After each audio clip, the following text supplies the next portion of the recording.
আজকে মেদিনীপুরের পরিস্থিতি, নদী খনন হয় না বলে আর সব জায়গায় বন্যা। এই দেখুন নদীর বালি দেখাচ্ছি, রাস্তা থেকে মাত্র 4 ফুট নিচনে বালি, মানে নদী, জল নাই নদীতে। দেখুন এইটা মেদিনীপুরের ড্যাম, এখানে জল নাই।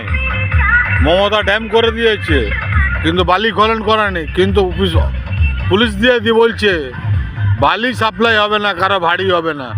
আমি যে টাকা দিয়েছি আমার নেতা মন্ত্রীরা খাবে আর বালি সাপ্লাই করবে, কাউন্সিলররা খাবে আর টাকা ভরবে। যেন দেশের টাকা আর মায়ের ভাতারের টাকা রেখে গেছিলো। এটা শুনে রাখবেন, ভয় করি না কোনো শালাকে। মমতা ব্যানার্জি আজকে দেশের মা চুলে দিয়েছে, আর দেশের প্রধানমন্ত্রী নরেন্দ্র মোদী 3,500 ব্রাহ্মণকে মারলো, তবুও খানকির ছেলেরা জয় সিয়ারাম করলো।